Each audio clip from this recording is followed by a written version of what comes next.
Return of the Exiled, or Why Must I Be the Hero? By T.J. Stegaheis. Read by Yob. Dedicated to Kurt Reimert, whose stories inspired this work. Requiescat in pace. Chapter 23. Windy returns. The royal van crested the hill above Dale Brook, and the family farm came into view. It was now late summer, and the sky was clear and warm. Windy sighed as for the first time in 2 years her old home was in her view. The caravan was impressive, a mile long at least, and the supply van itself bespoke a vast army. But then she was not alone this time.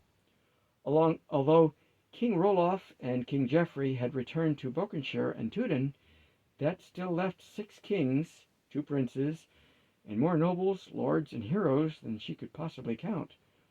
Her uncle rode on her left, and past him King Balan, King Nicholas, King Heeson IV, King Thuril, and King Teek rode with her. On her right, Prince Frederick, Prince Darandil, Lord Michael, Duke of Sertia, and it continued down the line. King Darodane rode with them with his guard well off to the side of the column. He claimed that he was just accompanying them because it was on his way. King Teek was again doubling as envoy for King Mathrin, whose health did not permit such travel. A wave of various standard-bearers followed. Behind her was General Lord William, Tennard, Debrina, Smoke the Gnome, Arundel the Elf, and a trail of heroes to back up her return. Oh, and about 50,000 soldiers she would have to thank somehow. With so much royalty and nobility in one group, the commanders felt that such numbers were justified. Quite an army just to see Lady Spovin home. They had an exciting surprise for her mother. Lady Ariel and Lord Donald of Tewden were included in the train. A special carriage had been built for them because of their age.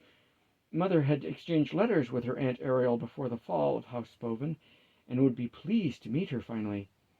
King Geoffrey appointed Lord Donald as his official envoy to convey his respects to the Spovin house and his regrets that he could not attend personally. The first person to spy them was Skinny Cradley, the farmhand who had tried to seduce her. After all she had been through, he looked pathetic, and she wondered at having been afraid of him. He stopped and stared for a moment, and then ran into the house. Moments later, the family emerged, Robert standing tall to show that he was in charge, Father being helped by 2 of his shepherds, then Mother leaning on. Windy stared, and then gave a glad shout, and would have run to them except that the situation forbade. Mother was leaning on Oliver's strong arm. Windy's favorite brother was home and safe. It was too good to be true. But she almost fell when she saw what he was wearing. The surcoat and insignia of a Falcon Legion captain. She hoped that Uncle Randon and the others would overlook this. "Hail to the household, and behold," said the crier, "presenting their most royal highnesses, King Thuril, King Nicholas, King Valon, King Heeson IV, and King Teek." He continued down the list in order of rank. Some time later, when the crier had finished and was getting back his breath, General Randon dismounted and approached, bidding greetings. "Greetings, friend Richard. Greetings to you, Irina, my dear sister. Greetings to you, Robert, dear nephew. And greetings to you, Oliver, my dear nephew," he pronounced in turn. "Greetings and welcome, O royal and noble visitors," returned Richard. "Randon, my loyal friend, it has been so long. I feared that I might not live to see this day." "Welcome to all, and accept our humble obedience and service," said Mother, remembering protocol. "May I introduce my sons to you?" She curtsied. But it went no further, as Oliver spat out, "Get you to those hells for which you prepared for you pretenders and fiends, especially you, O murderous traitor, Randon the Foul." He took a few steps forward, pointing an accusing finger at Randon. It was awful and unexpected. Wendy was shocked and frightened by such an outburst from her brother. Oliver continued, "I know what you are, liars, murderers, and traitors to all that is decent. When I return to my troops, I shall hunt down each of you and restore justice." The sweep of his hand encompassed the entire mass of royalty, nobility, and the thousands of armed men. "No, Oliver!"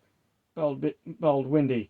"These are the heroes come to free Tor from usurpers and restore our family honor." "Silence, war!" he returned. "You are but an embarrassment to the family." At this point he became aware of spears and swords leveled at him.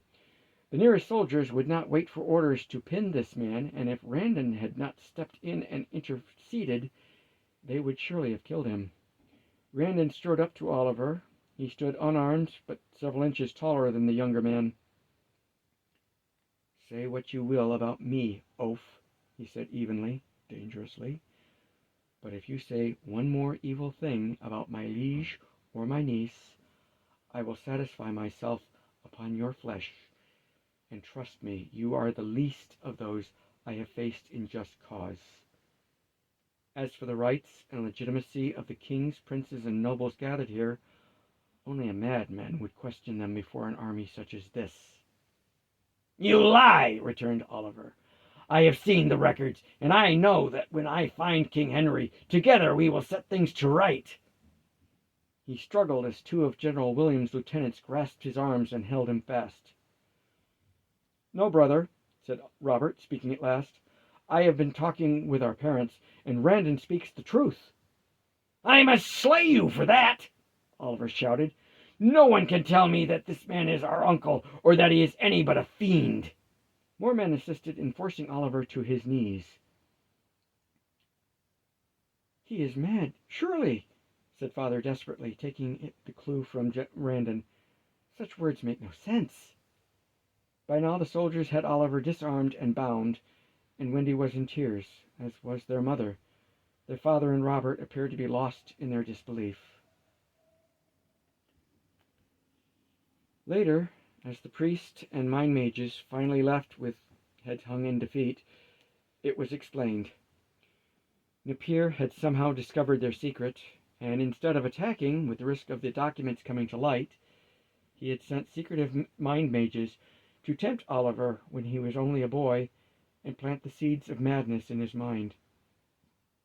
For years this went on just out of sight, Oliver going to play in the forest and secretly meeting the dark hooded figures and listening to their poisoned words. Later, when he was indoctrinated into the Falcon Legion, the unshakable belief in Napier's legitimacy and Randon's treason was fixed beyond any doubt. Ever after, Oliver would become violent towards any who questioned this truth. He was a weapon for Napier and Henry to use as they saw fit. The priest in charge nervously faced the family and the 6 kings. "It will be years," he said, "before we can get the real Oliver back out of the nightmare they have built for him. Robert must have been too difficult to reach, as he was always by his father's side." He paused before adding, "Napier apparently discounted Wendy for being a girl." And so the happy homecoming was spoiled. Napier had his revenge, after all, but they did their best to make it as merry as possible. The next morning the hayfield and farmyard had disappeared under all the royal and noble tents and pavilions. Food was prepared and fine clothes given to the Spoven household. After so many years, the Spoven coat of arms now appeared on flags and standards everywhere. Even Cradley was dressed in finery, looking uncomfortable and slightly ridiculous in his silks and trim. He studiously avoided Wendy, as she was now a confident and frankly dangerous person in his eyes. A soldier had told him that Wendy had slain goblins, grolls, and men, and even snow giants. The marks on her arm were from facing down vampires and other undead. Cradley wanted no part of Wendy. Despite the many months since his fall, royal healers were able to repair father's leg so that he could walk, although they could not rid him of a limp. While everyone else was watching the healers work on Father's leg, Wendy found King Heason alone studying the farmhouse garden. Knowing that the king was wise, Wendy steadied herself and approached him. She begged his pardon and asked him how her God could have let her brother be destroyed when she had prayed and done good things for the land. The king looked first at Wendy and then off into the distant fields. "It would seem that no victory is complete without sacrifice," he said sadly. "My people have won back their identity without another great war. But at what cost? After 1,500 years, all the great accomplishments of our past are buried beneath a new people whom we would be wrong to ask to leave. Our Shero is beautiful, but it has not allowed my people to thrive as they did in old Shosher. My wife and daughter did not survive to see this day. It took the sacrifice of your grandfather and grandmother to allow you to become the person who could be that one grain in the right place to bring back the balance between the peoples. Many of the players in this terrible game were lost. Why did the divine powers need these sacrifices? Some would say that it is the sacrifices that make the victory sweet.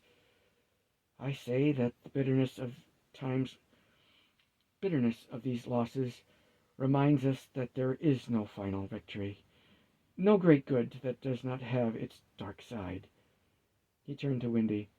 "I realize this is not the answer that you wanted to hear, but it is all that I can think of for you at the moment. I am not wise enough to guess the thoughts of the one mind." He smiled sadly at Wendy, and Wendy asked to be excused to go think about it. Beneath a tree that had been her childhood hiding place, she allowed herself a good cry, and felt better. A fine ceremony was held, in which Wendy returned the lady's ring of Spoven House to her mother's keeping, now once again the Lady Irina of House Spoven. Remarkably, her father did still have his ring, and gave it in due ceremony to Robert. He would now be Lord Robert of House Spoven. The lady's ring would be passed to Robert's wife when he took one. The kings made a fine spectacle as they celebrated Robert's rise to the nobility, and planned for much of the ancient Spoven holding to be restored. Just as in the old days, the House Spoven would be respected in all the kingdoms.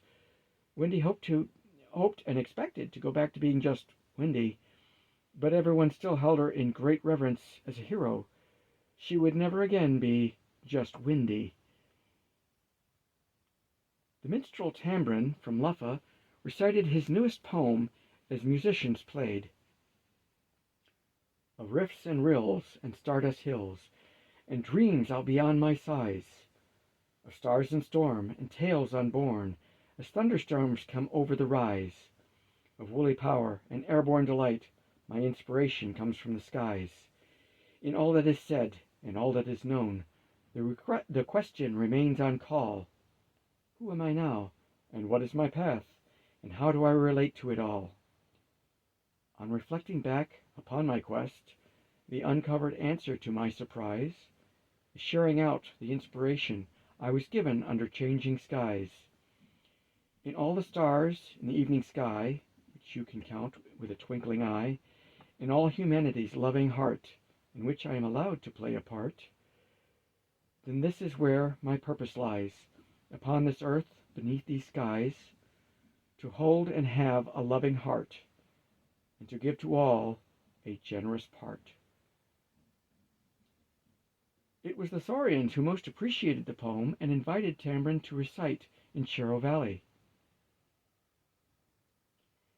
As the valley talked later, it came to light that sometime after Wendy had gone, her mother had revealed to Robert what the cause was. It was a way to alleviate his wrath and allow the family to worry about her together. In a private moment, Tennard informed Wendy, "I have studied much of the art of changing one's appearance, and I still must conclude that the shift that you showed us back at the fort must be some form of magic, some peculiar form of magic." Wendy thought a little about what Tennant said, and a lot more about how her attitude about him and the other men in their group had changed. Her rage was no longer directed towards men in general, certainly not towards Tennant. Her feelings were starting to be clear, but she didn't want to be herded into something when she had won her freedom and respect after so much effort. "I think that you must be mistaken, Tennant," said Wendy. "I have no power to compare to yours." Whereupon she again gave him that sly smile, and Tennant told her, "You were right, of course. It was just a trick of the light," and promptly walked into a tent pole. Wendy giggled and went to see her great-aunt Ariel. While visiting, Wendy asked her great-aunt about all the entries of "died in battle" on the family genealogy during what were thought of as peaceful years. "Peaceful does not always mean without conflict, dear," Aunt Ariel replied. "The men of House Spoven have never suffered from cowardice, and have often been fighting battles which the common people need not know about.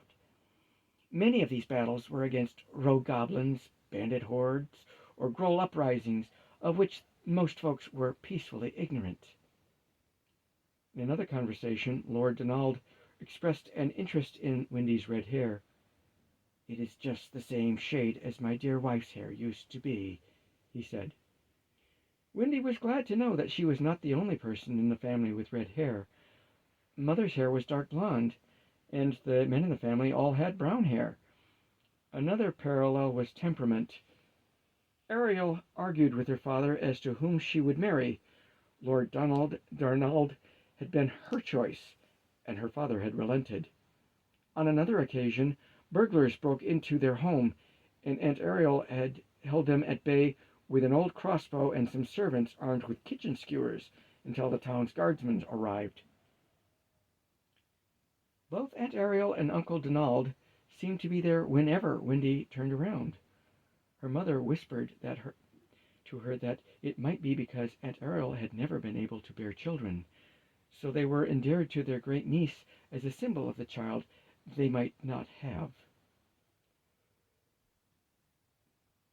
To distract both women, and because they had waited so long to meet, Wendy invited Lady Ariel and her mother to sit and talk about the Spoven family history, characters, and line of descent. Princesses Karen and Kia joined them. They talked, sipped wine into the night until both ladies were tipsy. The royals excused themselves, and Lord Robert and Lord Donald helped the ladies to bed.